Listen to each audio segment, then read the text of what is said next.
বড় দুর্গা প্রতিমা তৈরির কাজে বাধা পুলিশের। নিয়ম মেনে পুজো করতে হবে নির্দেশিকা প্রশাসনের।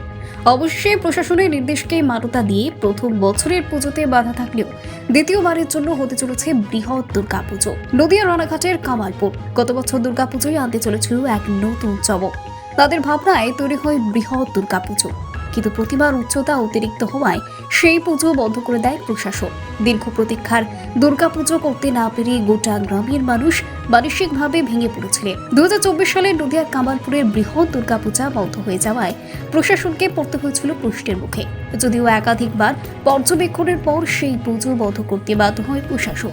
স্থানীয়দের দাবি ছিল তারা দীর্ঘদিন ধরেই এই বৃহৎ দুর্গাপুজোর জন্য কঠোর পরিশ্রম করছিলেন। চাষের জমিতে চাষ না করে পুজোর জন্য সেই জমি দিয়েছিলেন, কিন্তু সর্ববৃহৎ দুর্গাপুজো আর হয়ে ওঠেনি, জলগড়ায় আদালত পর্যন্ত। এরপর জেলা প্রশাসনের নির্দেশে বন্ধ করতে হয়েছিল দুর্গাপুজো। 2025 সালের দুর্গাপূজার প্রস্তুতি শুরু হয়ে গিয়েছিল বেশ কয়েক মাস আগে থেকে। কামালপুরের আবারও বৃহৎ দুর্গার কাঠামো তৈরির কাজ শুরু হয়। ফাইবারের তৈরি দেবী দুর্গার কাঠামো প্রায় শেষের দিকে। সেই মুহূর্তে আবারও প্রশাসনের বাধা আসায় চিন্তায় পড়ে যায় গ্রামবাসী। শুক্রবার রাতে দুর্গার কাঠামো উচ্চতার থেকে কমানোর নির্দেশ দেয় প্রশাসন। শনিবার সকালে প্রশাসনের এই নির্দেশিকা আসায় আবারও ক্ষুব্ধ হয়ে ওঠে এলাকার মানুষ। শুরু হয় জল্পনা। দীর্ঘ সময় চলতে থাকে টালমাটাল। এরপর প্রশাসনের নির্দেশকে মান্যতা দিয়ে দুর্গা প্রতিমার উচ্চতা কমিয়ে নদিয়ার কামালপুরে আবারও হতে চলেছে বৃহৎ দুর্গাপুজো। প্রশাসন সূত্রে খবর 40 ফুট উচ্চতার দেবী মূর্তি তৈরি করার নির্দেশিকা জারি করা হয়েছে। ইতিমধ্যে সেই নির্দেশিকাকে মান্যতা দিয়েছে পুজো উদ্যোক্তারা। শনিবার বিকেল পর্যন্ত কংক্রিটেড কাঠামো থেকে নামিয়ে নেওয়া হয় দেবী মূর্তির উচ্চতা। শিল্পীর হাতে তৈরি বৃহৎ দেবী মূর্তির উচ্চতা একটু কম হওয়ায় এলাকার মানুষের মধ্যে অসন্তোষ প্রকাশ হয়। তবুও এবছর আবারও টালমাটালের মধ্য দিয়ে প্রশাসনের নির্দেশিকাকে মান্যতা দিয়ে নদিয়ার রানাঘাটের কামালপুরে হতে চলেছে বৃহৎ দুর্গাপুজো। পুজোটা নিয়ে সমস্যা কি চলছে এখন?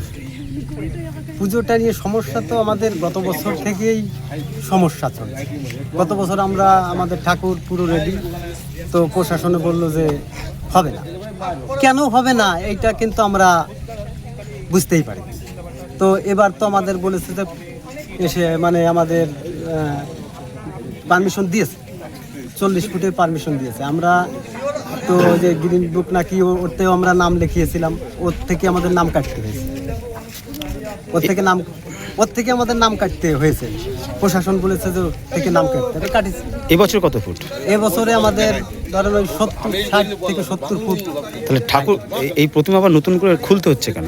নতুন করে খুলতে হচ্ছে, প্রশাসন এসে বলছে যে 40 ফুট পর্যন্ত হাইট থাক, তারপরে যখন পুজোর 2 দিন আগে নাকি ওর উপরে তুলে দেবে প্রশাসন। কতটা সমস্যা পড়তে হবে আবার?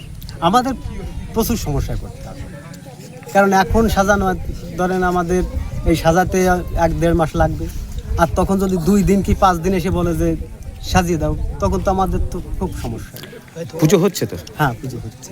মানে কত ফুট উচ্চতা মানে পারমিশন পেয়েছেন আপনারা? পারমিশন দিয়েছে 40 ফুট। আচ্ছা, এখন সেই কি প্রক্রিয়া চলছে? সেই প্রতিক্রিয়াই চলছে, কিন্তু ঠাকুরটা তো ধরেন ঠাকুরটা তো 40 ফুটের না। মানে যে আমাদের যে আমাদের মূর্তিটা কিন্তু প্রায় মুকুট দিয়ে যদি আমরা ওষুধের পট ফেলতাম তাহলে কিন্তু আমাদের প্রায় 90 ফুট ছেড়ে যেত এবারে। কিন্তু আর আমরা গত বছর যে হাইলাইট করেছিলাম তাতে আমাদের 112 ফুটের হাইলাইট ছিল। তাহলে এখন এই মূর্তি কমিয়ে ছোট করে আবার সেই পুনরূপ দেওয়া, এটা তো অনেকটা কঠিন বিষয়। অনেক। তাহলে পুজো হলেও সমস্যা একটা রয়েছে। পুজো হলেও সমস্যা। আপনার নাম? আমার নাম প্রশান্ত রায়। ব্যুরো রিপোর্ট, জেসমা 24 বাংলা।